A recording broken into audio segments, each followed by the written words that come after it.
చూడండి దేవుని వాక్యంలో నుండి యోనా. యోనా గురించి తెలుసా మీ అందరికీ?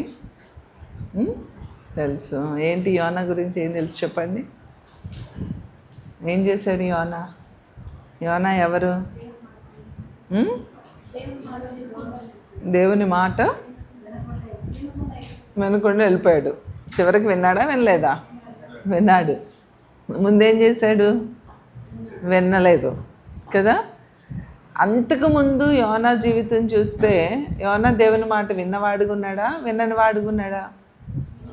విన్నాడు. అంతకుముందు ఆయన చాలా దేవుని మాట వింటూ దేవుడు చెప్పినవన్నీ చేస్తూ వెళ్ళినటువంటి వాడే. కానీ ఇక్కడ ఈ నినివే పట్టణానికి వెళ్ళమన్నప్పుడు మాత్రమే తను వెళ్ళకుండా పారిపోతాడు. ఎందుకు పారిపోయాడు అంటే పరిస్థితుల వైపు చూశాడు. ఏం చూశాడు? పరిస్థితుల వైపు చూశాడు. సో మాట వింటున్నటువంటి వాడే, ప్రవక్తగానే ఉన్నాడు, కానీ ఇతరులకు చెప్పేవాడుగానే ఉన్నాడు. కానీ సమస్య వచ్చినప్పుడు ఏమయ్యాడు అంటే ఆ సమస్యని చూసినప్పుడు భయపడ్డాడు. మనం కూడా చాలాసార్లు విశ్వాసులమైన, రక్షించబడిన, మారు మనసు పొందిన, బాప్తిసం తీసుకున్న, బల్లలో పాలు పంపులు పొందుతూ ఉన్న కొన్నిసార్లు మనకు ఎదురయ్యే సమస్యలు చూసినప్పుడు మనం ఏం చేస్తామంటే యోనాలాగానే వెనక్కి వెళ్ళిపోయేవారిలాగా ఉంటాం. ఇక్కడ యోనా కూడా అక్కడ నినివే పట్టణానికి వెళ్ళి నా దుర్గతి వస్తుంది, అక్కడ ప్రజలందరూ బాగాలేదు, చాలా పాపులుగా ఉన్నారు, చాలా అసహ్యమైన బ్రతుకుతున్నారు, ఇలాంటి పాపులు, కాబట్టి నేను వాళ్ళని చూసినప్పుడు చాలా బాధ అయిపోతుంది నాకు, వాళ్ళందరూ ఏమైపోతారు? చనిపోతారు, కాబట్టి వాళ్ళకి వెళ్ళి ప్రకటన చెయ్యి అని చెప్పారు. చెప్పినప్పుడు తనకు చాలా భయం వేస్తుంది. ఎందుకంటే అక్కడ ఉన్నది ఎవరంటే అష్షూరీయులు ఉంటారు. ఎవరుంటారు? వాళ్ళు చాలా బలమైనటువంటి జనాంగం అన్నమాట. వాళ్ళ యుద్ధ బలము కూడా చాలా ఎక్కువ. ఓకే, వాళ్ళ సైన్య బలము ఎక్కువ. వాళ్ళు యుద్ధం చేస్తే అసలు ఎవరు గెలవడానికి ఛాన్స్ అనేదే ఉండదు. అంత బలమైన మనుషులు.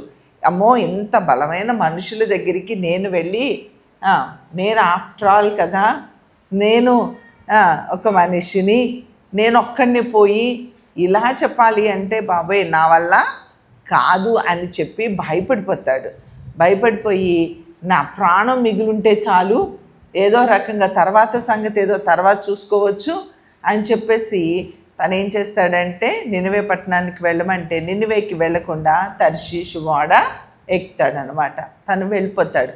ఇక్కడ తను తన ప్రాణ భయము కలిగిన వాడిగా ఉన్నాడు. అష్షూరీయులు ఎలాగా ఇతన్ని చంపేస్తారేమో అనే భయముతో తను మనుషుల వైపు చూసి, మనుషుల యొక్క బలమును చూసి తను ఏం చేశాడంటే భయపడిన వాడిగా ఉన్నాడు. మనం కూడా చాలాసార్లు అలానే మన మనుషులను చూసినప్పుడు భయపడతాం, మనిషి యొక్క బలము చూసినప్పుడు భయపడతాం, రాజులను చూసినప్పుడు భయపడతాం, మనకన్నా వ్యతిరేకమైన వారిని మనం చూసినప్పుడు మనము భయపడతాం. కాబట్టి ఈ భయము అనేది మనల్ని ఏలుబడి చేస్తూ ఉంటుంది. అనారోగ్యం వచ్చిందనుకోండి, అనారోగ్యాన్ని చూసినప్పుడు భయపడతాం, అవునా కదా? అమ్మో ఇంత పెద్ద జబ్బు వచ్చిందంట, దీనికి మందు లేదంట, ఇది ఎప్పటికీ నేను ఇలానే ఉండాలంట అంటే మనకి భయం. సో ఇలా పరిస్థితులను చూసినప్పుడు మనం చాలా భయపడిపోతూ ఉంటాం. సహజంగా ప్రతి మనిషికి కూడా అలాంటి భయమే వస్తుంది. కొన్నిసార్లు మనుషులు కూడా మనల్ని భయపెడుతూ ఉంటారు. ఆ మనుషుల యొక్క మాటలు మనల్ని ఇంకా దిగజార్చేస్తూ ఉంటాయి. అందుకనే మనము దుష్టుల దగ్గర ఉండకూడదు, దుష్టులతో సహవాసము చేయకూడదు. మరి భక్తి కలిగిన వారు భక్తిహీనులతో విజ్జోడుగా ఉండకూడదు. విశ్వాసులైనటువంటి వారు అవిశ్వాసులతో విజ్జోడుగా ఉండకూడదు. సో బిలీవర్స్ అనేవాళ్ళు, విశ్వాసులైన వారు అవిశ్వాసము కలిగిన వారు అంటే దేవుని యందు క్రీస్తునందు విశ్వాసము ఉంచని వారి జతలో మనము చేరకూడదు. అలాంటి వారి జతలో మనం చేరినప్పుడు మన యొక్క విశ్వాసము కూడా ఏమైపోతుంది? బలహీనమైపోతుంది. అందుకని మనం ఏం చేయాలి అంటే కొంచెం జాగ్రత్తగా ఉండాలి. బలహీనుల దగ్గర మనం ఉండకూడదు. విశ్వాసములో బలంగా లేని వారి దగ్గర మనం ఉన్నప్పుడు ఏమవుద్దో తెలుసా, మన విశ్వాసము కూడా బలహీనమైపోవడానికి చాలా ఛాన్సెస్ ఉంటాయి. అందుకనే విశ్వాసులైనటువంటి వారు అవిశ్వాసులతో విజ్జోడుగా ఉండకూడదు. వారు మాట్లాడే మాటలు మన యొక్క దేవుని మీద మనకున్న విశ్వాసాన్ని ఏం చేస్తాయి, బలహీనపరుస్తాయి. సో మనల్ని బలహీనపరిచే వారి దగ్గర మనము ఉండకూడదు. ఇప్పుడు కొన్నిసార్లు దేవుని సేవకులైనటువంటి వారు కొంచెము ఎక్కువగా దేవుని ఆత్మ చేత నింపబడినటువంటి వారు వాళ్ళు ఏం చేస్తారంటే బలవంతులుగా ఉంటారు.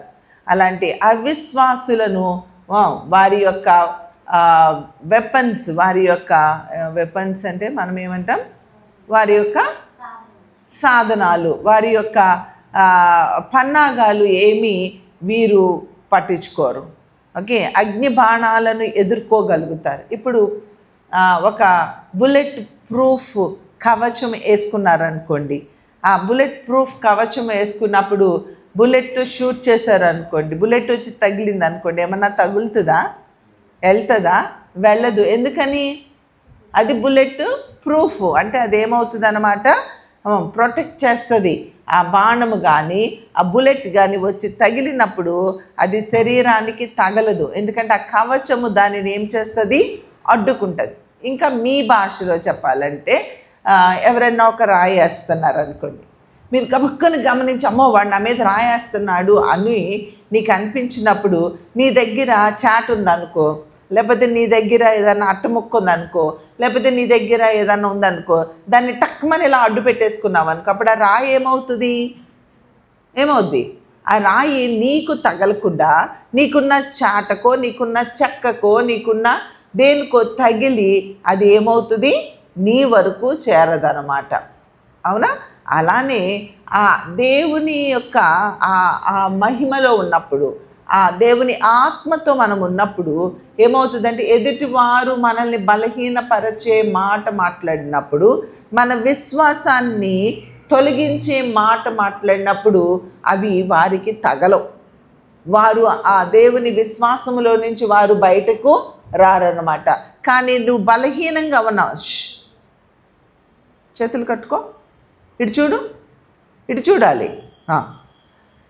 బలహీనంగా ఉన్నారనుకోండి, అప్పుడు వాళ్ళు ఏమైనా ఏంటి ఇన్ని రోజులు ప్రార్థన చేస్తున్నావు కానీ నీ కష్టాలు ఏమీ తీరలేదు కదా, ఎందుకు నువ్వు ప్రార్థన చేస్తున్నావు అని ఎవరైనా అన్నారనుకో, అప్పుడు నువ్వు బలహీనుడు అయితే నీకేమనిపిస్తుంది, నిజమే కదా, నేను వారం రోజులు ఉపవాసం ఉండి ప్రార్థన చేశాను, నా ప్రార్థనకి జవాబేమీ రాలేదు, ఈ మా తమ్ముడు చెప్పిన మాట నిజమేమో, ఈ దేవుడు నిజమో కాదో, ఇది అవునో కాదో అని మనలో ఒక అనుమానం అనేది ఏర్పడుతుంది. అవునంటారా కాదంటారా? కదా. ఎందుకు నీలో అనుమానం వచ్చింది? ఎందుకు అనుమానం వచ్చింది? నీవు బలహీనుడవు కాబట్టి. అలాంటి బలహీనతలో మనం ఉన్నాము అని మనకు తెలిసినప్పుడు అలా బలహీనమైన మాటలు మాట్లాడే వారి దగ్గరికి మనము వెళ్ళకూడదు, వారితో విజ్జోడుగా ఉండకూడదు, వారితో సహవాసము చెయ్యకూడదు, వాళ్ళ గృహాలకి మనము వెళ్ళకూడదు. ఎందుకు వెళ్ళొద్దండి వాళ్ళ గృహానికి అంటే, వెళ్ళకుండా ఉండమని కాదు, ఆ గృహానికి నువ్వు వెళితే నీ విశ్వాసం ఏమవుతుంది, కోల్పోతున్నావు. నువ్వు అదే స్ట్రాంగ్గా అయిన తర్వాత వెళ్ళావనుకో, వాళ్ళు ఎన్ని మాట్లాడినా నీ విశ్వాసాన్ని నీవు కోల్పోవు. నీకు ఈత వేయడం వచ్చు అనుకో, చెరువులో నీ పిల్లోడు మునిగిపోతూ ఉన్నాడు, నీ పిల్లోడు మునిగిపోతూ ఉంటే నీకు ఈత వచ్చు అనుకోవద్దు, ముక్కుని దూకేసేసి ఈత వేసుకుంటూ వెళ్ళి నీ పిల్లోడిని వెనక్కి తెచ్చుకుంటావు, రక్షిస్తావు. నీకు ఈత రాదమ్మో నా కొడుకు అనేసి నీకు ఈత రాదు కానీ నువ్వు దూకేవనుకో, నీ కొడుకుతో పాటు నువ్వు కూడా ఏమైపోతావు, మునిగిపోయి ఇద్దరు ప్రాణాలు కోల్పోతారు. అర్థమైందా? అందుకనే నీ విశ్వాసము బలపడినప్పుడు నువ్వేం చేయొచ్చు అంటే, అవిశ్వాసులతో నీవు వాళ్ళ ఇంటికి వెళ్ళొచ్చు, వాళ్ళతో మాట్లాడొచ్చు, వాళ్ళ అవిశ్వాసములో నుండి విశ్వాసములోనికి వారిని రప్పించవచ్చు. అందుకని మనము బలంగా ఉండాలి. మనము బలపడే వరకు కూడా, మనం ఈత నేర్చుకునే వరకు కూడా, మనము మునిగిపోకుండా ఉండగలిగే శక్తిని సంపాదించుకునే వరకు కూడా మనము జాగ్రత్తగా ఉండాలి. నీకు ఎదుటి వారిని రక్షించగలిగిన పరిస్థితులకు తల వంచకుండా, ఇప్పుడు షడ్రక్, మేషక్, అబేద్నెగోలు మీరు ఈ విగ్రహానికి మొక్కకపోతే మిమ్మల్ని తీసుకెళ్ళి ఏం చేస్తాము? అగ్నిగుండంలో వేస్తాము అన్నారు. అప్పుడు వేస్తాము అంటే వీళ్ళు భయపడ్డారా? అగ్నిగుండానికి భయపడ్డారా? భయపడ. మనమైతే భయపడిపోతాం కదా. అమ్మో బ్రతుకుంటే చాలే, అగ్నిగుండం అంట, అమ్మో అది కనిపిస్తూ ఉంది కళ్ళకి. అప్పుడు రాజుగారు అరే దాన్ని 7 అంతలు ఎక్కువ చేయండిరా అన్నారు. అనేటప్పటికి ఇంకా బగ్గుమని ఆకాశానికి అంటే అంత పెద్ద మంటలు వచ్చేస్తున్నాయి.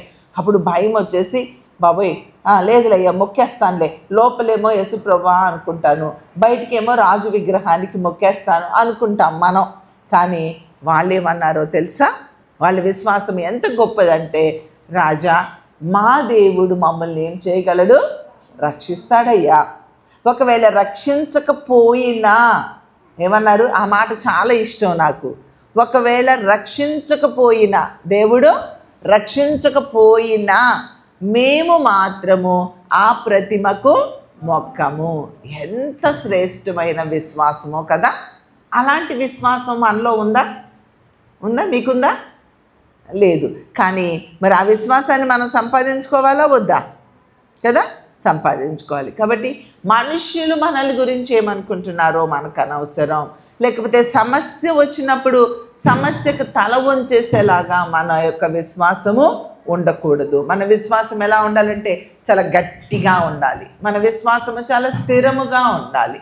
కాబట్టి స్థిరమైన విశ్వాసము కలిగిన వారుగా మనం ఉండాలని మీరందరూ ప్రార్థన చేసుకోనండి. ప్రభువా, షడ్రక్, మేషక్, అబేద్నెగో, దానియేలు వాళ్ళు సమస్య వస్తే సమస్య వైపు చూడలేదు కానీ నీ శక్తి వైపు చూశారయ్యా. మా దేవుడు రక్షించగలిగిన సమర్థుడు. మా దేవుడు నా అనారోగ్యాన్ని తీయగలిగిన సమర్థుడు.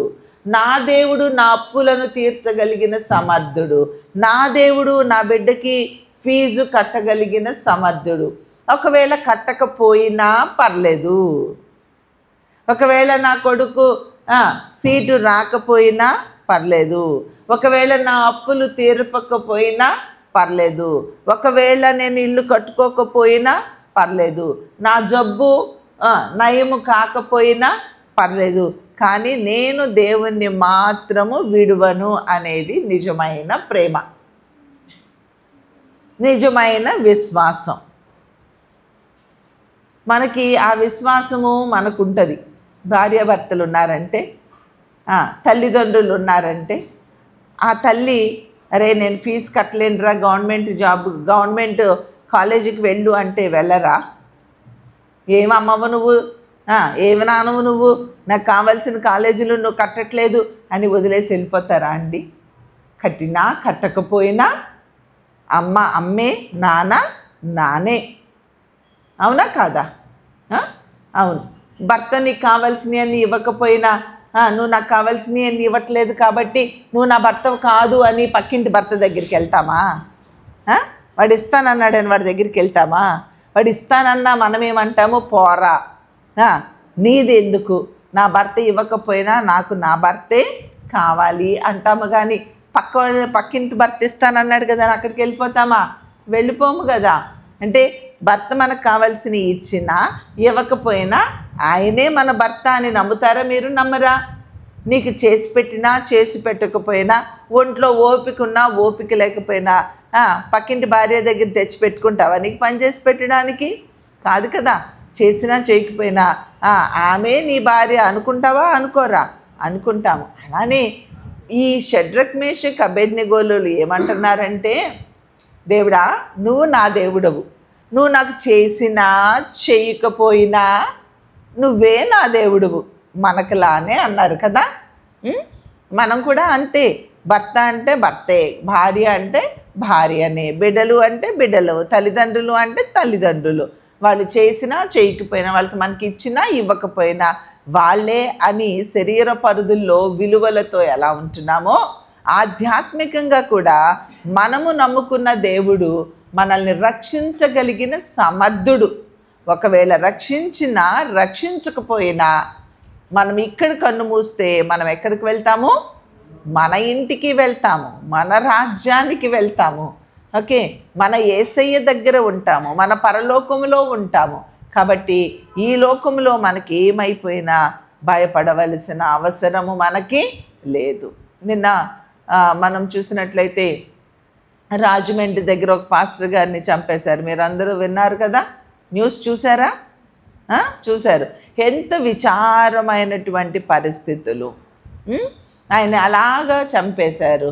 కాబట్టి ఆయనకి ముందే తెలుసు, ముందే వార్నింగ్స్ ఇచ్చారు, నిన్ను చంపేస్తాము. అయినా సరే ఆయన ఏమీ భయపడలేదు. ఎందుకు ధైర్యము అంటే నేను బ్రతికితే యేసయ్య కోసం బ్రతుకుతాను, ఒకవేళ చనిపోయినా ఏం చేస్తాను?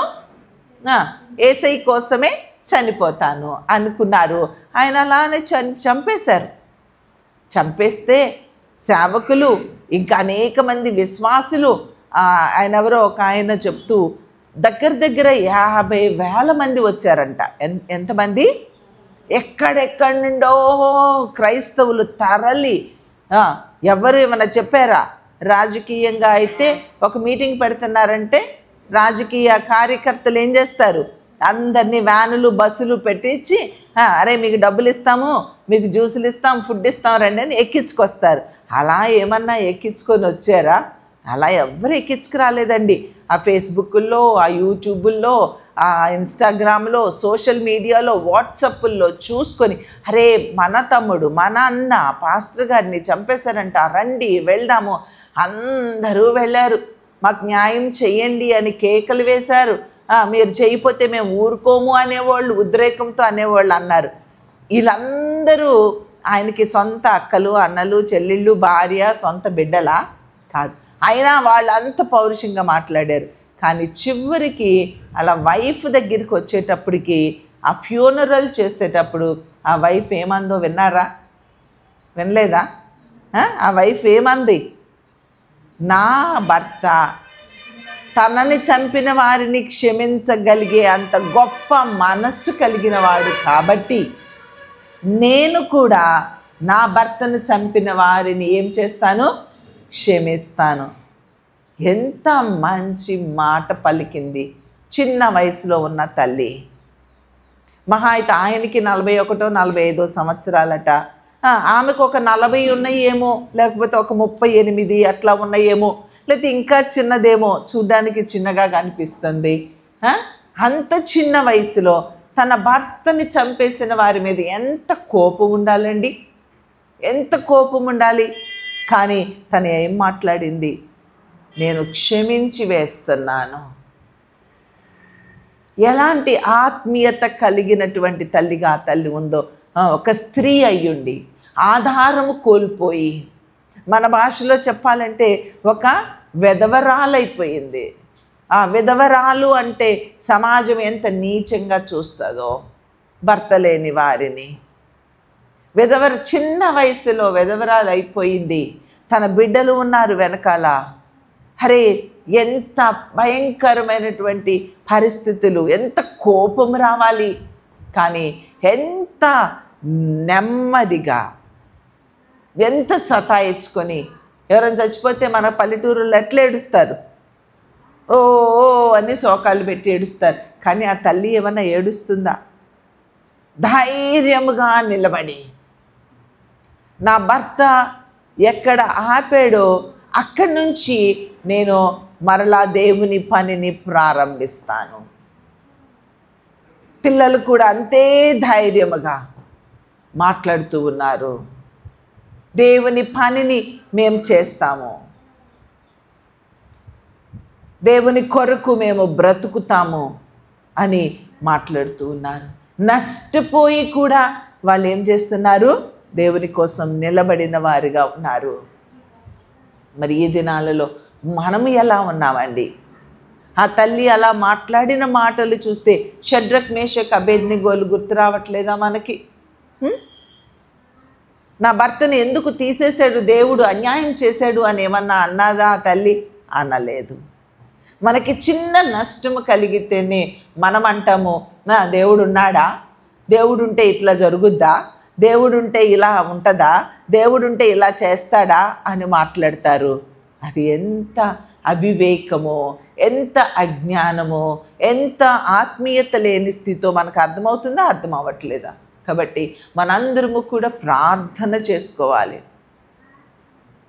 ఈ లోకము అనేది అశాశ్వతమని, ఈ లోకములో అందరము ఏదో ఒక రోజు ఈ లోకాన్ని విడిచి వెళ్ళిపోవాలని, ఒకరి ముందు ఒకరు వెనకాలని, మనం ఈ లోకంలో బ్రతికున్నంత కాలము దేవుని రాజ్యాన్ని కట్టాలని, నశించిపోవచ్చున్న ఆత్మలను వెదకి రక్షించాలని అవగాహన కలిగి ఉండాలే తప్ప, అది ఇవ్వు ప్రభా, ఇది ఇవ్వు ప్రభా, అది కావాలి ప్రభా, ఇది కావాలి ప్రభా, ఇది చేయవా ప్రభా, అది చేయవా ప్రభా, ఇది చేయలేదేంటి ప్రభా, అది చేయలేదేంటి ప్రభా, అది ఇవ్వలేదేంటి ప్రభా, ఇది ఇవ్వలేదేంటి ప్రభా, అలా ఎందుకు చేసావు ప్రభా, ఎలా ఎందుకు చేసావు ప్రభా అని ప్రశ్నించుకుంటూ వెళ్ళిపోతే ఇంకా విశ్వాసం ఎక్కడండి? దేవుడు మనకి ఏది అనుగ్రహిస్తే, ఎంతవరకు అనుగ్రహిస్తే అంతలో దేవునికి కృతజ్ఞత కలిగి అయిపోయింది, ఏదో అయిపోయింది, ఇక నేను దేవుని కొరకు బ్రతుకుతాను అని ప్రవీణ్ గారి భార్య అడుగులు ముందుకు వేయడము, అది మనందరికీ ఇన్స్పిరేషన్ కాదంటారా?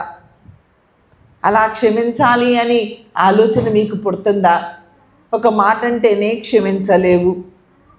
నీ భర్త నీకు వ్యతిరేకంగా ఒక తప్పు చేస్తే తన్ని క్షమించలేవు. నీ భార్య నీకు వ్యతిరేకంగా ఏదన్నా నీ మాట వినకుండా ఏదన్నా చేస్తే నువ్వు క్షమించలేవు. ఇక చంపిన వారిని ఏమి క్షమించగలుగుతావమ్మా?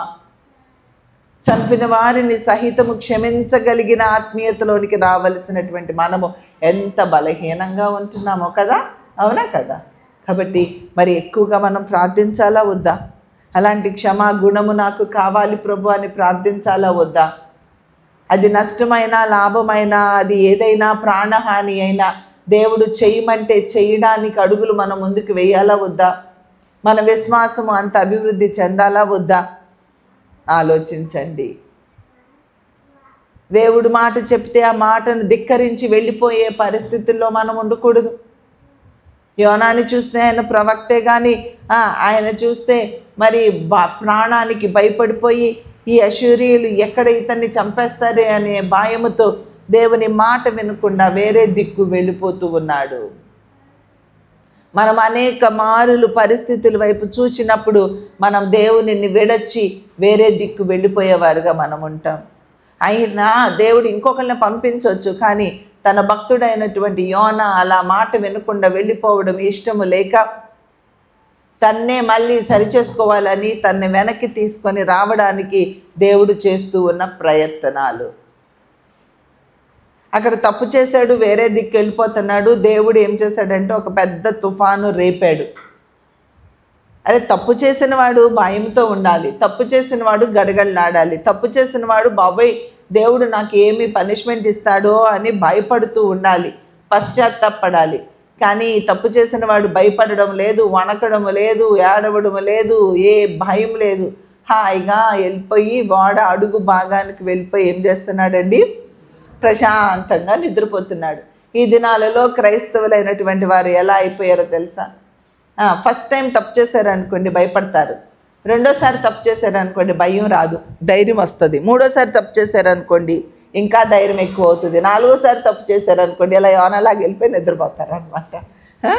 సో చాలామంది తప్పు చేసినప్పుడు తప్పుకి భయపడారు, అలవాటు అయిపోతుంది. దొంగ ఉన్నాడు, ఫస్ట్ టైం దొంగతనం చేస్తే వాడికి కొంచెం భయం, కానీ రాను రాను అదే వాడు వృత్తిగా చేసుకున్నాడు అనుకోండి, వాడికి ఏమైనా భయం ఉంటుందా? ఏమీ భయం ఉండదు. అర్థమైందా? అబద్ధం ఆడారు అనుకోండి, ఫస్ట్ టైం అబద్ధం ఆడినోడు కనిపెట్టేసేయచ్చు, అమ్మో వీడు వణుకుతాడు, తడబడతాడు. కానీ పద్దాకా అబద్ధాలు ఆడేవాడిని కనిపెట్టగలమా? నీ ప్రాణం పోయినా ఆడు అబద్ధం ఆడాడని తెలీదు, అని నిజమే చెప్తున్నాడు అనిపిస్తుంది. నా దగ్గర కొంతమంది పిల్లలు ఉంటారు కదా, ఆ పిల్లలు మాట్లాడేటప్పుడు నాకు అట్లానే అనిపిస్తుంది. కొంతమంది పాపము మా దగ్గర ఒకడు ఉన్నాడు మత్తుగాడు. ఆ మత్తు చిన్నప్పుడు 3 సంవత్సరాలు అప్పుడు నా దగ్గరికి వచ్చాడు, అప్పటి నుండి ఇప్పటి వరకు నా దగ్గరే ఉన్నాడు. వాడు ఇప్పటికీ అబద్ధం ఆడాడంటే అది బయటపడిపోతుంది. పాపం వాడికి అబద్ధం ఆడడం చేత కాదు, ఆడు అస్సలు అబద్ధం ఆడాడంటే కరెక్ట్గా ఆడు అబద్ధం ఆడుతున్నాడని తెలిసిపోతుంది మనకి, అంత భయం వాడికి.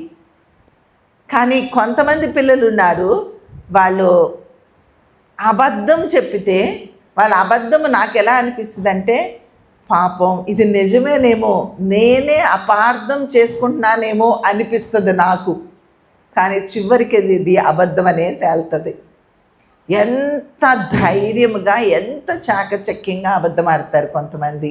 అలానే ఇక్కడ ఈ మన యోనా స్టేజ్ ఎలా ఉందంటే, పారిపోయినోడు భయపడకుండా ఏమవుతున్నాడు, అరే నిద్ర ఎట్లా వస్తుందండి, నిద్ర ఎలా వస్తుంది, భయం లేకుండా ఎలా ఉన్నారు. విశ్వాసులైనటువంటి వారు కూడా, బోధకులైనటువంటి వారు కూడా, దేవుని బిడ్డలు అని చెప్పుకుంటున్న వారు కూడా అబద్ధాలు ఆడి, మోసాలు చేసి, దేవుని ఆత్మ లేకుండా, దేవుని యొక్క భయము లేకుండా వాళ్ళు చేసే ఎన్ని ఫ్రాడ్ అయినా కానీ దాని వెనకాల ఎంత మోసం ఉందో ఎరిగి కూడా ధైర్యముగా ముందుకు వెళ్ళిపోతారండి. యోనాలాగా హాయిగా నిద్ర వచ్చేస్తుంది వాళ్ళకి. అరే దేవునికి వ్యతిరేకంగా నేను జీవిస్తున్నాను అనే భయము లేకుండా ఉంటారు. మత్తు మంది ఇచ్చారనుకోండి, ఆపరేషన్ చేసినప్పుడు మత్తిస్తారా ఎవరా, మనకి మత్తిస్తారు. మత్తు ఇచ్చినప్పుడు మనకేమన్నా తెలుస్తుందా, మనం ఏమైనా చచ్చిపోతామా, మత్తిస్తే చచ్చిపోతామా, చచ్చిపోము. కానీ మత్తు ఆ నొప్పి మనకి తెలియదు అన్నమాట. అలానే ఈ పాపము చేసే వాళ్ళకి సాతాను ఏం చేస్తాడంటే, ఈ నొప్పి తెలియకుండా మత్తెక్కిస్తాడు అనమాట. ఏమేస్తాడు, మత్తెక్కిస్తాడు. ఇప్పుడు పాపం చేసిన వాళ్ళకి ఇక భయం ఉండదు, వాళ్ళ మత్తులో ఉంటారనమాట. అంటే అలాగా సెన్స్ కోల్పోయి అలా ఉంటారు, హాయిగా నిద్రపోతారనమాట. యోనాకి ఎందుకు నిద్ర వచ్చింది, తప్పు చేసి దేవుని మాట వినకుండా వెళ్ళిపోరా అని చెప్పి పోనిచ్చి ఆ నిద్ర మత్తు, ఆ ఇంజక్షన్ ఇచ్చింది అనమాట అపవాది. అందుకే ఆడు వెళ్ళిపోయి హాయిగా ప్రశాంతంగా నిద్రపోతున్నాడు. ఈ దినాలలో కూడా భక్తులైనటువంటి వారు అనేక మంది తప్పు చేసి కూడా చాలాసార్లు కొంతమందిని చూసినప్పుడు, అరే ఇలా ఎలా అబద్ధం ఆడేసింది పాస్టర్ అమ్మ, ఈ పాస్టర్ అయ్యా ఎలా ఇలా చేసేసాడు, ఈ బిలీవర్, ఈ విశ్వాసి ఇలా ఎలా మాట్లాడేసింది, ఇలా ఎలా పోట్లాడింది, ఇలా ఎలాగా బ్రతుకుతున్నారు, ఇలా ఎలా క్షమించకుండా ఉండగలుగుతున్నారు, ఇది ఎలా చేస్తున్నారు, ఇది ఎలా సాధ్యమో అని ఒక్కొక్కసారి ఆలోచిస్తూ ఉంటాను నేను కొన్ని విషయాలు విన్నప్పుడు. అప్పుడు అనిపిస్తుంది, ఇప్పుడు వాళ్ళ స్టేజ్ ఏ స్టేజ్ అనమాట, ఏ స్టేజ్, యోనా ఉన్న స్టేజ్. ఏ స్టేజ్, యోనా ఉన్న స్టేజ్ అనమాట. వాళ్ళు తప్పు చేసేసారు కానీ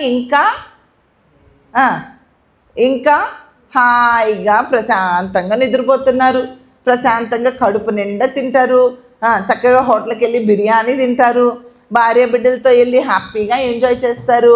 అన్నీ చక్కగా వాళ్ళని చూస్తే ఎంత ధైర్యంగా ఉన్నారంటే వీళ్ళు చాలా మంచోళ్ళేమో అనుకుంటాం మనం. కానీ వాళ్ళకి సైతాన్ ఏమెక్కించింది, మత్తు మందు ఎక్కించింది. తప్పు చేసి భయపడని మత్తు ఎక్కించింది, భయం ఉండదు. అందుకనే వాక్యంలో ఉంటుంది, వాత వేయబడిన మనస్సాక్షి. మనస్సాక్షి అంటే ఏం చెప్తుంది, మనస్సాక్షి తప్పు చేసినప్పుడు, అమ్మా రూతు నువ్వు తప్పు చేసావు, ఎందుకంత గట్టిగా మాట్లాడావు, అలా మాట్లాడకూడదు అని చెప్పుద్ది నా మనస్సాక్షి. నాకు గట్టిగా మాట్లాడినా అది చెప్పట్లేదండి నువ్వు తప్పు చేసావని.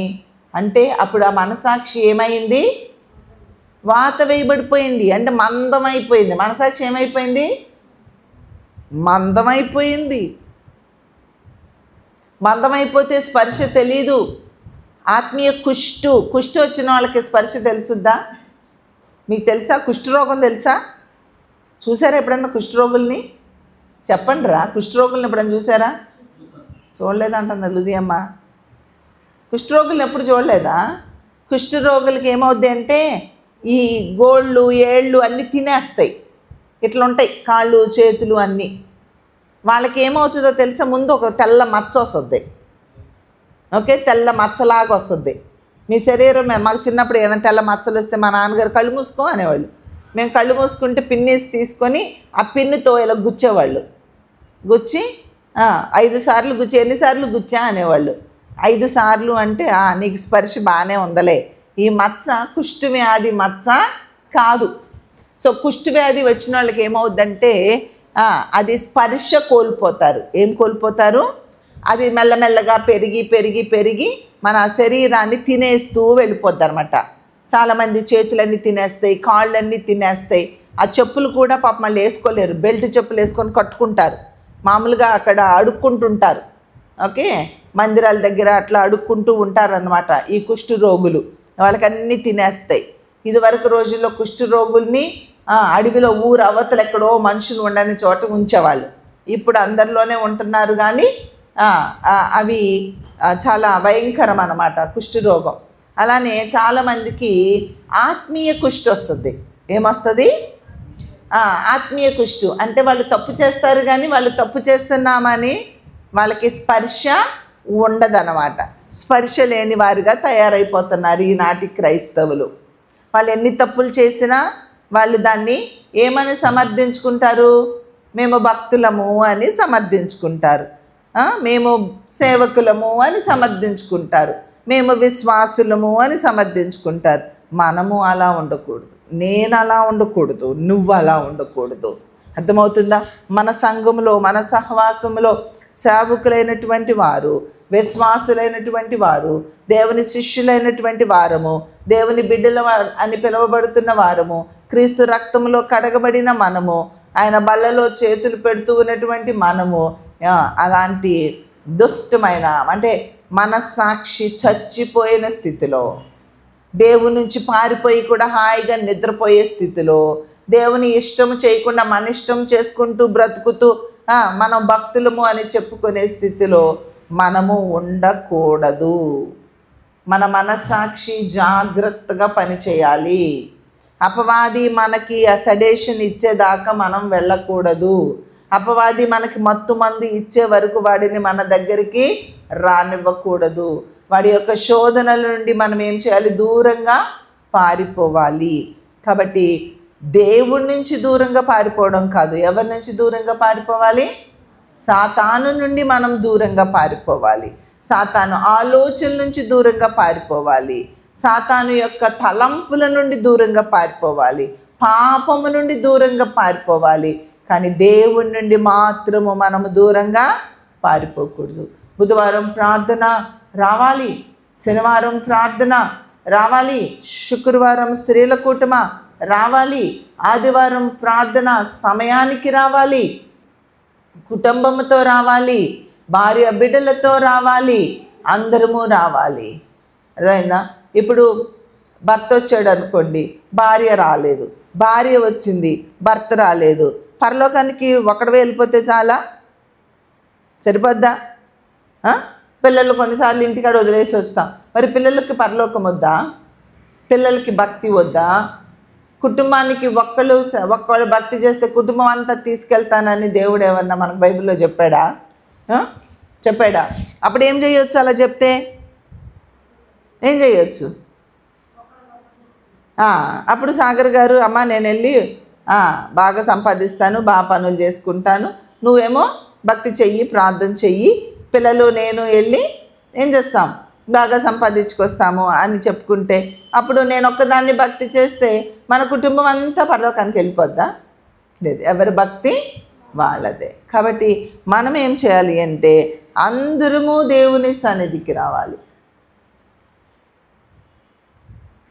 అందరము దేవుని సన్నిధికి రావాలి. వాళ్ళు రాను అన్నా మనకి మంట రగలాలి. అర్రెర్రెర్రె, నా భర్త రానంటున్నాడు, నా భార్య రానంటుంది, నా బిడ్డలు రానంటున్నారు, వారు నరకానికి వెళ్ళిపోతారే, అయ్యో నా బిడ్డలు వచ్చేలాగా చెయ్యి ప్రభువా అని మనం మోకరించి ఉపవాసం ఉండి మన బిడ్డలు, మన భార్య, మన భర్త, మన తల్లిదండ్రులు, మన అన్నదమ్ములు, మన అక్క చెల్లెళ్ళు అందరూ కూడా దేవుని సన్నిధికి రావడానికి మనము ప్రార్థన చేసి వారు నరకానికి వెళ్లకుండా వాళ్ళని ఏమి చేయాలి? రక్షణలోనికి తీసుకురావలసిన బాధ్యత మన మీద ఉంది. అందుకనే దేవుని వాక్యం అంటుంది, మా ఎడ్లు గొప్ప బరువులు మొయ్యగలవు అంటుంది. ఏమంటుంది? మా ఎడ్లు, మీరందరూ వ్యవసాయదారులు కదా, ఎడ్ల బండి ఉందనుకోండి, బలహీనమైన ఎడ్లను పెట్టుకుంటారా? కాడి వేస్తే టపక్కిన కింద పడిపోయి ఎడ్లను కొనుక్కుంటారా? బలమైన ఎడ్లను కొనుక్కుంటారా? కదా, బలమైన ఎడ్లు. ఎందుకంటే బరువు వేసినప్పుడు ఏమవ్వాలి? అది లాగాలి, మొయ్యాలి. అలానే దేవుడు మనల్ని కూడా బలమైన ఎడ్లుగా ఉండమన్నాడు. బలహీనమైన ఎడ్లుగా కాదు. అక్క నేను రాలేనులే అక్క, అక్క నాకు కుదరదులే అక్క, అక్క నేను చెయ్యలేనులే అక్క, ప్రార్థనకు మాత్రం వస్తానులే అక్క, అది కూడా ఆమె ననే ముందు వస్తాలే అక్క, నా వల్ల కాదులే అక్క, మా ఆయన ఊరుకోడులే అక్క, మా ఆవిడ ఊరుకోదులే అక్క. ఇవా మనం చెప్పేది? దేవుడు నిన్ను నన్ను రక్షించుకుంది ఎందుకు? నేను ఒక్కొక్కసారి మా నాన్నగారికి, మొన్న ఎప్పుడో ఫోన్ చేసినప్పుడు, డాడీ రిట్రీట్ పనులు జరుగుతూ ఉంటాయేమో కదా, ఇప్పుడు వచ్చిన పాస్టర్స్ కూటం జరగదు కదా, నేను ఆగిపోతాలే, రిట్రీట్కి వస్తాలే అని చెప్తే మా నాన్నగారు అన్నారు, అదేంటమ్మా, పనులు జరుగుతూ ఉంటాయి, కూటం జరుగుతూ ఉంటుంది, ఏది జరిగినా దానికి మాత్రం ఏం చేయాలి? రావాలి కదా. గొప్ప బరువులు మోసే ఎడ్లయితే సాకులు చెప్తాయా ఎట్లా? బలహీనమైన మాటలు మాట్లాడుతాయా ఇట్లా? మాట్లాడు. అప్పుడు నాకే సిగ్గేసింది. నిజమే కదా, లేదు వెళ్దాము. నాన్న లియో రాలేదనుకుంటా, call him, ask him to come and sit. కాబట్టి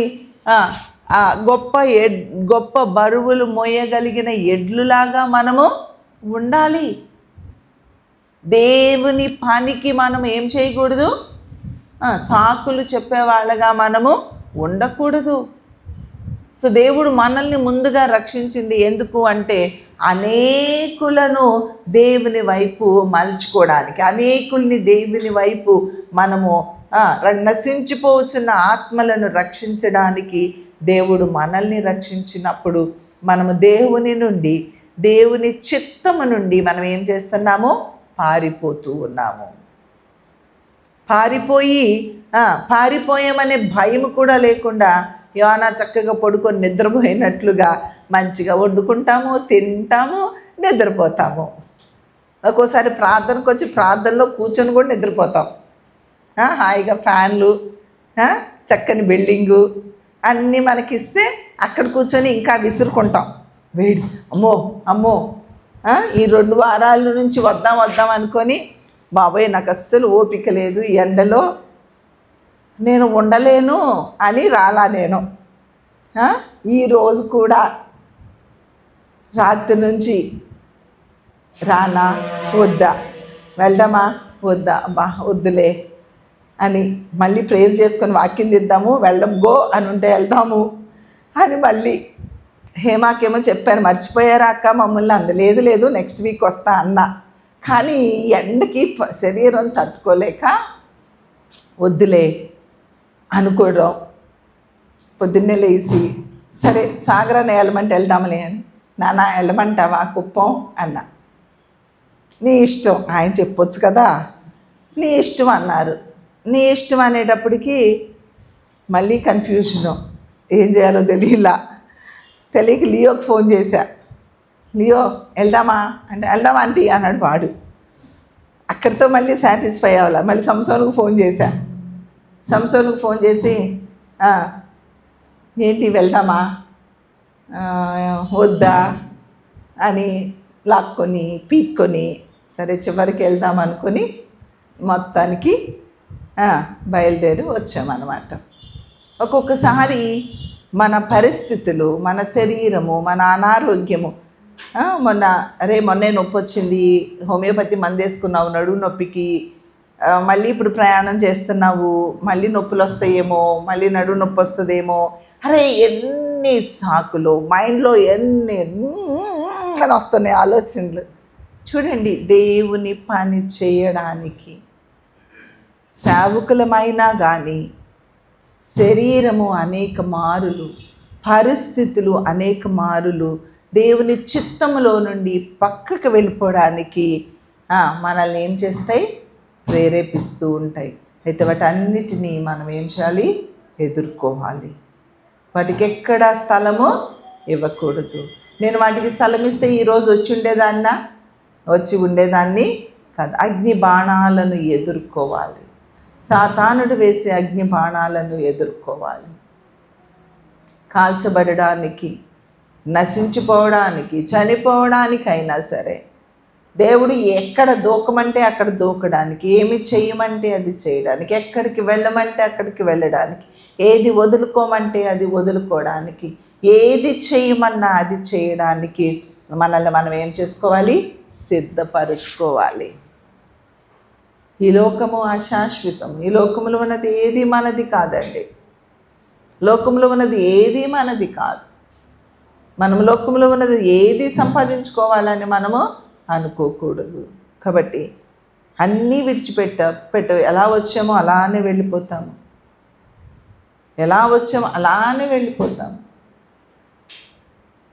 మట్టిలో నుండి వచ్చాము, మట్టిలో కలిసిపోతాం. ఏమీ ఉండదు. చనిపోయిన తర్వాత, పాతి పెట్టిన తర్వాత, కొన్ని రోజుల తర్వాత తీస్తే ఏముంటుందండి అక్కడ? మన బ్యూటీ ఉంటుందా? మన అందం ఉంటుందా? మన నవ్వు ఉంటుందా? మన ఏముంటుంది అక్కడ? ఏమీ ఉండదు. ఒక బోన్స్ ఉంటాయేమో. మట్టిలో కలిసిపోయే మనము ఎందుకు మనకి ఈ ఆరాటం కదా? ఆలోచించండి. యోనా పారిపోయాడు, కానీ దేవుడు మాత్రం విడిచిపెట్టలేదు.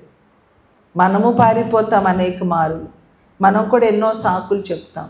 మనము కూడా దేవుని చిత్తాన్ని విడిచిపెట్టి పరిస్థితులను చూసి పరిస్థితుల వైపు తల వంచేస్తూ ఉంటాము. అలా ఉండకూడదు. దేవుని కోసం మనం ఎలా ఉండాలి? స్ట్రాంగ్గా ఉండాలి. ఆయన ఏది చెప్తే అది వినేలాగా ఉండాలి. గొప్ప బరువులు మోయగలిగిన వారుగా ఉండాలి. ఎంత బరువు వేసినా మోయడానికి సిద్ధపడగలిగిన మనస్సు ఉండాలి. అలాంటి మనస్సు కలిగిన వారిని దేవుడు ఆశీర్వదిస్తాడు. దేవుడు వాడుకుంటాడు. ఆయన ఉజ్జీవాన్ని రగిలింపచేస్తారు. నశించిపోతున్న అనేక ఆత్మను రక్షించడానికి మనల్ని ఉపయోగించుకుంటారు. నువ్వు ఎంతగా దేవునికి అప్పగించుకుంటున్నావో, ఎలాగ దేవుని వైపు చూస్తున్నావో, ఎలాగ నీ మనస్సు. యెషయా అంటాడు, నేనున్నా నన్ను పంపు. దేవుడు అనుకుంటున్నాడు, ఎవరిని పంపాలి అంటే అప్పుడు దేవుడు అడగలా, ఆలోచిస్తున్నాడు, అనుకుంటున్నాడు.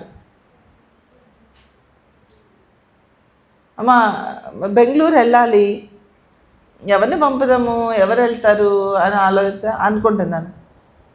అప్పుడు ఎవరి కాళ్ళు? అమ్మో నన్ను అడిగితే నాకు పని ఉందని చెప్దాంలే, నన్ను అడిగితే ఇది చెప్దాంలే అని మన మనసులో ముందే ఆలోచించుకుంటాం. అదే సిద్ధ మనసు కలిగిన వారైతే ఏమంటారు?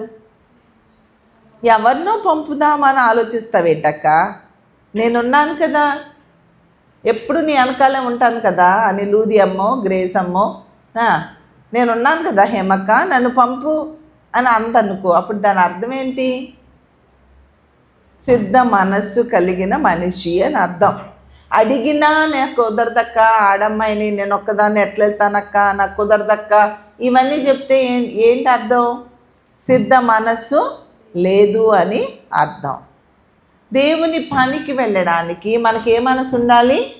సిద్ధ మనస్సు. అందుకని వాక్యంలో ఉంటుంది, సిద్ధ మనస్సు అను జోడు తడుక్కోవాలి. సిద్ధ మనస్సు కలిగిన వారుగా మనం ఉండాలి. అర్థమవుతుందా? అప్పుడు యెషయా అంటూ ఉన్నాడు, అయ్యా నేనున్నాను కదా, నన్ను పంపు. ఎంత మంచి మనస్సు కదా! దేవుని పనికి మనకి మంచి మనస్సు కలిగిన వారుగా, సిద్ధ మనస్సు కలిగిన వారుగా, ఎక్కడ దేవుని పని ఉన్నా వెళ్ళిపోవడానికి, దేవుని బిడ్డలు వెళ్ళమన్నప్పుడు సిద్ధమైన మనస్సు ఉండాలి. భర్తలైనటువంటి వారు భార్యలను పంపగలిగే సిద్ధ మనస్సు ఉండాలి. భార్యలైనటువంటి వారు భర్తలను పంపగలిగే సిద్ధ మనస్సు ఉండాలి. బిడ్డలైనటువంటి వారు తల్లిదండ్రులను పంపగలిగే సిద్ధ మనస్సు ఉండాలి. మా మమ్మీ మా నాన్న కొంచెం వాటర్ ఇస్తావా షారన్, మా మమ్మీ మా డాడీ ఉన్నారంటే అలా వెళ్ళిపోతూ ఉండేవాళ్ళు సేవకి. అసలు ఎక్కడా మమ్మల్ని పట్టించుకునేవాళ్ళు కాదు. అయినా మేము ఎప్పుడూ కూడా ఎందుకు మమ్మల్ని ఇలా వదిలేసి వెళ్ళిపోతున్నారు అని మేము ఎప్పుడూ చెప్పలా.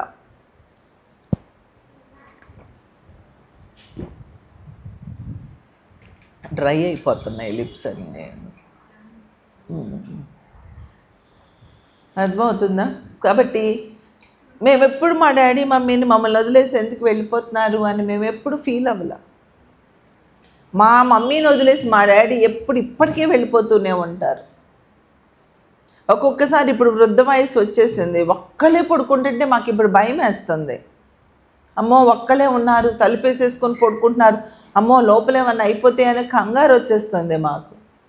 అయినా సరే ఆటంకపరచడం అనేది లేదు. ఇప్పుడన్నా ఒక్కదాన్ని వదిలేసి వెళ్ళిపోతున్నామేమని మాట వరుసకి ఏమన్నా అన్నా కానీ ఆపడం అనేది ఎప్పుడూ లేదు.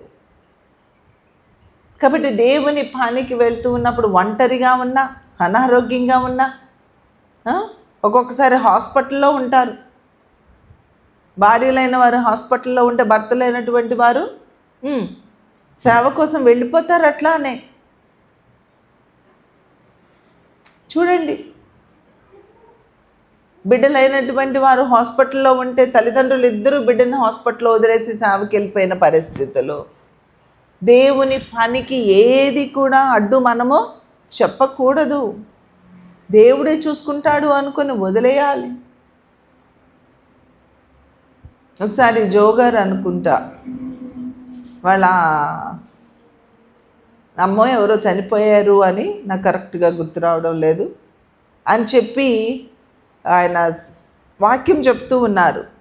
వాక్యం చెప్తూ ఉంటే ఒకరు పేపర్ మీద రాసి ఇక్కడ పెట్టారు, గబుక్కుని తీసుకొచ్చి ఇట్లా పెట్టేసి వెళ్ళిపోయారు. ఆయన వాక్యం చెప్తూనే అక్కడ చూస్తే అమ్మ చనిపోయారు అని రాసింది. అమ్మో అమ్మ చనిపోయారంట, మనందరం వెళ్ళిపోవాలి ఆమెను అని చెప్పేసి వెళ్ళిపోయారా? ఏమీ చెప్పాలి, అది చదివారు, వాక్యం చెప్తూనే అలా చూశారు, కనపడింది, వాక్యం చెప్పారు. ఎంతసేపు చెప్పాలో అంతసేపు వాక్యం చెప్పారు, ప్రార్థనలో నడిపించారు, ప్రార్థన అంతా ముగించుకున్నారు, అందరికీ ప్రార్థన చేశారు. అప్పుడు అమ్మ చనిపోయారని అప్పుడు వెళ్ళారు. చూసారా? అంటే అమ్మ ఇంపార్టెంటా అక్కడ, దేవుని పని ఇంపార్టెంటా అక్కడ?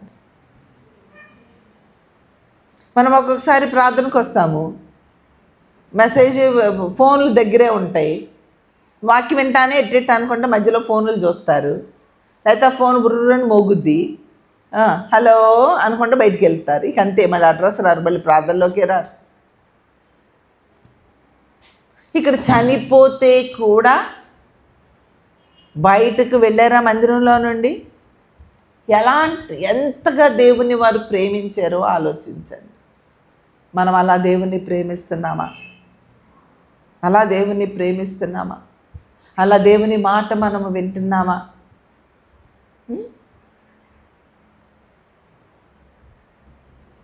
ఏది ఏమైనా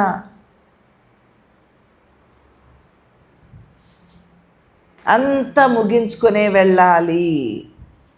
ప్రార్థనకే ఇంపార్టెంట్ ఇవ్వాలి, ఆరాధనకే ఇంపార్టెంట్ ఇవ్వాలి అనే ఆత్మీయతలోనికి మనం రాకపోతే ఎట్లాగండి? వద్దామా? అలానే ఉందామా? చెప్పాలి, వద్దామా? అలాంటి ఆత్మీయతలోకి వేసాలే వద్దామా? రావాలి, అందరము రావాలి, నేను రావాలి, మీరు రావాలి. మన మనస్సు, మన పరిస్థితులు మనల్ని ఎలా ఎలా ఎలా వెనక్కి లాగుతూ ఉంటాయి. కానీ దేవుని ఆత్మ మనల్ని అలా ముందుకి తొయ్యాలి. ఆత్మతో మనం బంధాన్ని ఏర్పరచుకోవాలి. కాబట్టి అలాంటి ఆత్మీయత నాకు ఇవ్వు ప్రభువా అని ప్రార్థన చేసుకోనండి. యోనాలాగా మాట వినకుండా వెళ్ళిపోయే పరిస్థితుల్లోనికి నేను రాకుండా చెయ్యి ప్రభువా అని ప్రార్థన చేసుకోనండి. నీ చిత్తాన్ని నెరవేర్చే ఉన్నతమైన ఆత్మీయతలోనికి నన్ను నడిపించు ప్రభువా అని ప్రార్థన చేసుకోనండి. పరిస్థితులు నా మీద ప్రభావం చూపొద్దయ్యా, మీ ప్రభావం నా మీద ఉంచండి ప్రభువా అని ప్రార్థన చేసుకోనండి. చాలా దుర్దినాలలో మనమున్నాము, అపాయకరమైన దినాలలో మనమున్నాము. మన విశ్వాసము నిలుస్తుందా ఓడిపోతుందా అనే పరీక్ష దినాలలో మనమున్నాము. మనము విశ్వాసాన్ని కోల్పోకూడదు. ఈ వీకోట ఇక్కడి వరకు దేవుడు నడిపించాడు. ఈ చుట్టుపక్కల ఎక్కడ క్రైస్తవ్యమే ప్రార్థనే లేని పరిస్థితులు. కానీ దేవుడు మరి ఎందుకు మమ్మల్ని ఇక్కడి వరకు నడిపించాడు? ఎక్కడో బెంగళూరులో ఉన్న వాళ్ళం ఇక్కడికి వచ్చి ఈ స్థలం ఎందుకు కొన్నామో మాకు తెలీదు. ఎందుకు కొన్నామో మాకు తెలీదు. మాకు ఏ ప్లాన్స్తో మేము కొనలేదు. ఏంటో దేవుని యొక్క ప్రణాళికలు అవి. ఇక్కడ కొన్నాము. ఎన్నో సంవత్సరాలు ఈ ఎకరము భూమి అలా నిరుపయోగంగా ఉంది. సడన్గా ఎందుకో ఒకరోజు నాకు హేమ యూటాన్ స్కూల్లో చక్కగా ఉపయోగపడుతున్నారు. ఇద్దరు టీచర్లు, ఇద్దరు చక్కగా చేయొచ్చు. వాళ్ళు నాకు అక్కడ చాలా సహకారులుగా ఉన్నారు. వాళ్ళిద్దరు వెళ్ళిపోతే అమ్మో అనుకోవచ్చు నేను. కానీ ఎందుకో వాళ్ళని చూసినప్పుడు హేమతో అన్న, అక్కడ మన స్థలం ఉంది, ఊరికే పడి ఉంటుంది పాప, మీరు అక్కడికి వెళ్తే ఒక్క ఆత్మన్న రక్షించబడుతుందేమో, మాకు గుంపులు గుంపులు వచ్చేయాలనేమో ఆశపడల, ఒక్కరన్నా వస్తారేమో, దేవుని ఆత్మకార్యాలు ఏమన్నా జరుగుతాయేమో, ఒక్క ఆత్మ రక్షించబడినా చాలు అనుకున్నాము. పాప వెళ్తారా అంటే వెళ్తామన్నారు. అలా ఇక్కడికి వచ్చారు చిన్న పిల్లలతో, పసి పిల్లలతో. వర్షాలు లేవు, నీళ్లు లేవు, ఎంత క్లిష్టమైన పరిస్థితులలో దేవుని యొక్క బిడ్డల మాటకు విధేయత చూపించి వాళ్ళు ఇక్కడికి వచ్చి వాళ్ళు ఇక్కడ నిలవబడడాన్ని బట్టి ఈ దినమున మరి ఎంతమంది దేవుని వైపు ఆకర్షించబడ్డారు. చాలామంది ఎక్కడెక్కడో ఒక చర్చిలో వాళ్ళు ఇంకో చర్చికి వెళ్తారు, ఇంకో చర్చి వాళ్ళు ఇంకో చర్చికి వెళ్తారు. ఆ చర్చి వాళ్ళని ఈ చర్చి వాళ్ళు మాదే గొప్ప చర్చి అని పిలుచుకుంటారు. ఇంకో చర్చి వాళ్ళు మా చర్చే గొప్పది రండి అని ఒక చర్చి వాళ్ళని ఒక చర్చి వాళ్ళు పిలుచుకోవడం సరిపోతుంది. వాళ్ళని విమర్శించట్లేదు, కానీ జరుగుతుంది అట్లా కొంతమందికి. అది మనకి అనవసరమైన పని. కానీ ఇక్కడ ఈ వీకోటలో నేను చాలా సంతోషిస్తాను. ఎందుకో తెలుసా మీరందరూ నా సొంతం అనుకుంటాం. మీరు ఎక్కడికో వెళ్ళేవాళ్ళు కాదు, ఇక్కడికి వచ్చింది. ఇక్కడే ప్రభువుని ఎరిగిన వారుగా మీరు ఉన్నారు. ఎంత సంతోషం, ఎంత సంతోషం. అర్థమైందా? కాబట్టి మనము ఇక్కడ ఎలాగా దేవుడు ఆత్మకార్యాలు జరిగిస్తూ ఉన్నాడు. దేవుడు మాకు వాగ్దానం ఇచ్చారు ఈ భూమి పట్ల. దేవుడు మనకి ఒక ప్రణాళికలో ఈ స్థలాన్ని దేవుడు మనకిచ్చాడు. ఈ ప్రాంతాన్ని దేవుడు ప్రత్యేకంగా ఎన్నుకున్నారు. ముందుగా రక్షించబడిన మీరందరూ స్తంభాలు, పిల్లర్స్ అంటారు కదా. ఇక్కడ సేవకి మీరందరూ పిల్లర్స్ లాంటి వాళ్ళు. పిల్లర్ కూలిపోయింది అనుకోండి, ఏమవుతుంది? ఏమవుద్దండి? పడిపోదా? మరి మీరు పిల్లర్స్ అయినప్పుడు మీరు ఎంత స్ట్రాంగ్ ఉండాలి, అవునా కాదా? స్ట్రాంగ్ ఉండాలా? మీరే కదా ప్రారంభం. మీరందరూ చాలా స్ట్రాంగ్ ఉండాలి. ఒక్క పిల్లర్ పడిపోతే పర్లేదా? అట్లానే నడిపించుకోవచ్చా? కాదు కదా. కాబట్టి మీరందరూ ఎంత స్ట్రాంగ్ ఉండాలి. ఇప్పుడు అన్నాడు, మా ఆవిడ స్ట్రాంగ్ ఉందలే అక్క, నేను అలా ఉంటాలే, పడిపోతాలే అంటే అవుతుందా? లేకపోతే మా ఆయన స్ట్రాంగ్ ఉన్నాడులే అక్క, నేను ఎలా పడిపోతానులే అంటే ఆ బిల్డింగ్ నిలుస్తుందా? నిలదు. సో ఇక్కడ సేవకి ఇక్కడ మిమ్మల్ని దేవుడు ముందుగా రక్షించుకున్నాడు. మీకంటే ఈ ఊర్లో ఎక్కువ మంది లేరా ఏంటండి? మీకంటే ఉన్నవాళ్ళు ఉన్నారా ఈ ఊర్లో? చెప్పండి, మీకంటే డబ్బుల్లో వాటిలో ఉన్నవాళ్ళు ఉన్నారా? మీకంటే బాగా చదువుకున్న వాళ్ళు ఉన్నారా? మరి వాళ్ళని ఏమైనా రక్షించుకున్నాడా దేవుడు? మిమ్మల్ని రక్షించుకున్నాడు, మిమ్మల్ని ఎన్నుకున్నాడు, మిమ్మల్ని ఏర్పరచుకున్నాడు. ఏం చాలేం, అంతేనా? మీరెవరు? మేము ఏదో వస్తున్నాం వెళ్తున్నాము, మాకేమీ లెక్కలేదు మేము అనుకుంటున్నారేమో మీరు. కాదు కాదు, మీరంటే మాకు చాలా విలువ ఉంటుంది. మీరంటే మాకు చాలా మాకు తెలుసు. మీరే ఇక్కడ మీరు పిల్లర్స్. మీ మీదే సంఘం కట్టబడాలి. ఇప్పుడు మీ ద్వారానే అనేక మంది ఇక్కడికి వచ్చి రక్షణలోనికి రావాలి. సో మీరు స్థిరమైనటువంటి వారిగా నిలబడాలి. పిల్లర్స్ గట్టిగా లేకపోతే స్లాబ్ వేస్తామండి? వేస్తామా? అయ్యో. సో మీరు స్థిరపడుతున్నారని చూస్తున్నాం. మీరు స్థిరపడితే స్లాబ్ పడుతుంది. అర్థమవుతుందా? మీరు స్థిరపడితే స్లాబ్ పడుతుంది. మీరు స్థిరపడితే అనేక మంది వస్తారు. మీరు స్థిరపడితే ఊరంతా కదిలి వస్తుంది. చుట్టుపక్కల మనకి ఎంత 20 గ్రామాలు ఉన్నాయా? 45 గ్రామాలలో ఒక్క చర్చన ఉందా? 45 గ్రామాలలో మహా చూస్తే ఎక్కడో ఒకటో రెండో ఉన్నాయి. మరి మనం ఎంత పాకాలి, అవునా కదా? ప్రతి గ్రామం నుండి మనిషి తరలి రావాలి. మీరు ప్రార్థన చేయాలి, మోకరించాలి, ఉపవాస ప్రార్థనలు జరగాలి. ఈ 45 గ్రామాలను నీ చేతుల్లో పెడుతున్నాను ప్రభా అని ప్రార్థన చేయండి. ఇక్కడ ఎంత ప్రార్థన చేస్తే మీరు వచ్చారో తెలుసా? మీరున్న బంధకాలలో నుండి బయటకు రావడం అది ఎవరికన్నా సాధ్యమేనా? కానీ మీరు రావడం అది దేవుని కార్యమేనా? దాని వెనకాల ఎంత ప్రార్థన ఉందో తెలుసా మీకు? దాని వెనకాల ఎంత కన్నీరుందో తెలుసా? ఎన్ని వందల మంది, ఎన్ని వేల మంది వీకోట కోసం ప్రార్థన చేస్తున్నారో తెలుసా? అయ్యా రూతక్కను కాపాడయ్యా అన్న వాళ్ళందరూ ఎవరి కోసం ప్రార్థన చేస్తారు? బెంగళూరు కోసం, వీకోట కోసం. అమ్మ కోసం, నాన్న కోసం, ఇద్దరు అయ్యగారిని కాపాడయ్యా, అమ్మగారిని కాపాడయ్యా. నెక్స్ట్ థర్డ్ పేరు ఎవరిది? రూతక్కను కాపాడయ్యా. ప్రతి చిన్న బిడ్డ కూడా రూతక్కను కాపాడయ్యా. నేను ముసలిదాన్ని అవుతున్నా, వాళ్ళ పిల్లలు వాళ్ళ అమ్మ అక్కే అంటది, వాళ్ళ పిల్ల అక్కే అంటది, వాళ్ళ పిల్ల కూడా అక్కే అంటది నన్ను. రూతక్కను కాపాడయ్యా అని ప్రార్థన చేస్తారు. రూతక్కను కాపాడనగానే బెంగళూరు, వీకోట 2 సెంటర్స్ ఉన్నాయి. రెండిటి కోసం ప్రార్థన చేస్తున్నారు. అసలు మనం ఎంత దేవుని కృప అండి. మన భాషలో చెప్పాలంటే ఎంత అదృష్టవంతులు మనం. ప్రతి చిన్న పిల్ల నోరు కూడా మన ఊరు పేరెత్తి ప్రార్థన చేస్తుందంటే ఎంత అదృష్టవంతులు మనం. దేవుని కృప ఎంత మహాకృప, సముద్రం అంత కృప దేవుడు మనకి అనుగ్రహించారు. ఎంత గొప్ప కృప కలిగిన దేవుడు మనకున్నాడు. మన కోసం 1000 నోళ్ళు ప్రార్థన చేస్తూ ఉంది.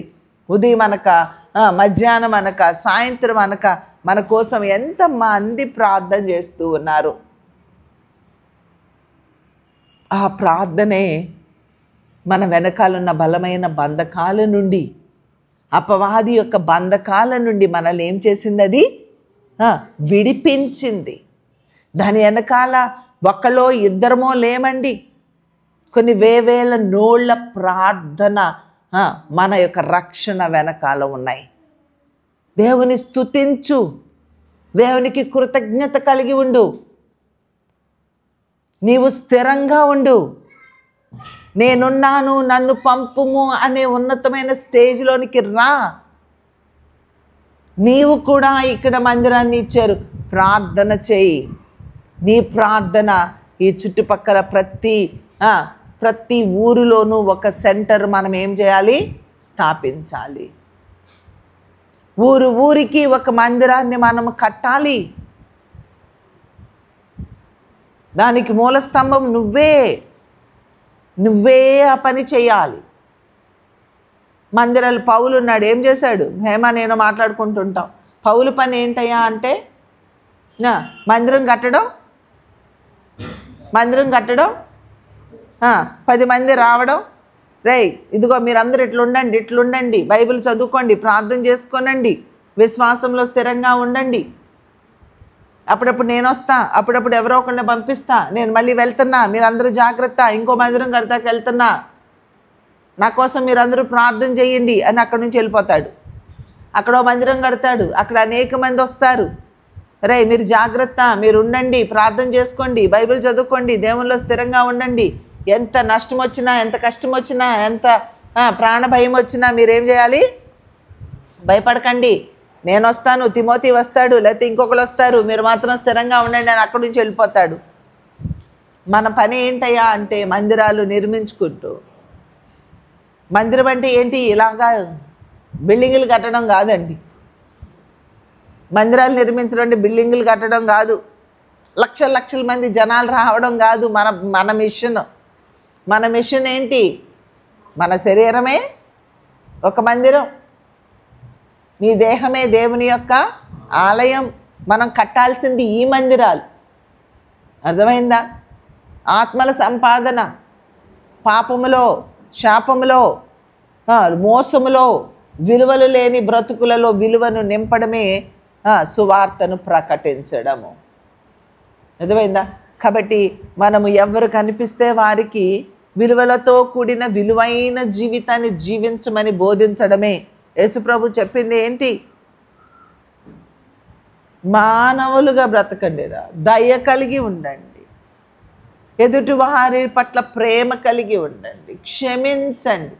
ఇందాక మనం చెప్పుకున్నట్లుగా ప్రవీణ్ గారి భార్యలో ఎవరున్నారు? అందుకని ఆ భర్తను చంపిన వారిని ఆమె ఏం చేసింది? ఆ ప్రభువే మన హృదయంలో, మన గుండెల్లో ఉండాలి. క్షమించగలిగే విలువలు మనం సంపాదించుకొని ఇతరులను క్షమించే మనసు ఇతరులకు ఇవ్వడమే సువార్త పరిచర్య. కాబట్టి దేవుని నుండి దూరంగా పారిపోవద్దండి, దేవుని కోసం బ్రతుకుదాం. మీరు చాలా ఇంపార్టెంట్ ఈ ప్రాంతానికి. మీరు స్థిరంగా ఉండండి. పేతురు నువ్వు రాయి అంటాడు. పేతురు ముమ్మారు నువ్వెవరో నాకు తెలియదని బొంకుతాడు. కానీ అలా బొంకినా వదిలేడా? యోహానా పారిపోయాడు, వదిలేడా? పేతురు బొంకాడు, వదిలేడా? దేవుడు నిన్ను నన్ను వదులుతాడా? వదలడు. మనం పారిపోతున్నా మనల్ని వదలడండి. ఎందుకంటే ఆయన మనల్ని ఏం చేసుకున్నారు? ఏర్పరచుకున్నారు. కాబట్టి మన మీద ఒక సంఘాన్ని కట్టాలని దేవుడు ఆశపడుతూ ఉన్నాడు. మనము అనేకులను నశించిపోయే వారిని రక్షించాలని ఆయన ఆశపడుతూ ఉన్నాడు. కాబట్టి నువ్వు స్థిరంగా ఉండు, బాగా ప్రార్థన చేయండి. సమయం దొరికినప్పుడల్లా మందిరానికి వచ్చి ప్రార్థన చేయండి. ఒంటరిగా వస్తావా, కుటుంబంతో వస్తావా, సంఘంగా వస్తావా, కూడండి, ప్రార్థన చేయండి. ఎక్కువ ప్రార్థనలు, యాచనలు, మొర్రలు మన మందిరంలో వినపడాలి. నీ ప్రార్థన, నీ కన్నీటి బొట్టు, నీ కన్నీరు కార్చిన ప్రతి కన్నీటి బొట్టు ఒక ఆత్మగా మారాలి. నీ కార్చిన ప్రతి కన్నీరు ఒక ఆత్మని దేవుని సన్నిధికి మన తోట అంతా ఏమైపోవాలి? మనుషులతో కిట్టలాడాలి. అర్థమవుతుందా? నిద్రపోవద్దు, యోనాలాగా అడుక్కెళ్ళి నిద్రపోబాకండి. పాపం చేసి తుఫాను వచ్చేదాకా నిద్రపోకండి. దుర్దినాలు రాకముందే వీటి యందు నాకు సంతోషం లేదు అను చెప్పు. దినాలు, ఆ సంవత్సరాలు రాకముందే, బాల్య దినాల్లోనే నీ సృష్టికర్తను స్మరణ, నష్టపోకముందే సృష్టికర్తను స్మరణకు తెచ్చుకుందాం. కాబట్టి మీరందరూ బాగా ప్రార్థనా పరులుగా ఉండండి. ఒకరితో ఒకరు మాట్లాడుకోనండి, ఒకరినొకరు ఎంకరేజ్ చేసుకోండి, ఒకరినొకరు ప్రోత్సహించుకోండి. అందరూ కలిసి ఎక్కువ ప్రార్థనతో నింపబడండి. రాబోయే దినాలలో అనేక గొప్ప కార్యాలు ఈ ప్రాంతంలో మనం చూడాలని దేవుని సన్నిధిలో మనము ప్రార్థించినప్పుడు, దేవుని మాట మనం విన్నప్పుడు, ఆయన చిత్తానికి విధేయత చూపించినప్పుడు గొప్ప కార్యాలను మనము చూడగలం. యెషయాలాగా నేనున్నాను, నన్ను పంపు అనే సిద్ధ మనస్సు ఇమ్మని ప్రార్థన చేసుకుందాం. దయచేసి తలలు వంచి చిన్న ప్రార్థన చేసుకుందాం. హేమ వచ్చి మనల్ని ప్రార్థనలో నడిపిస్తారు.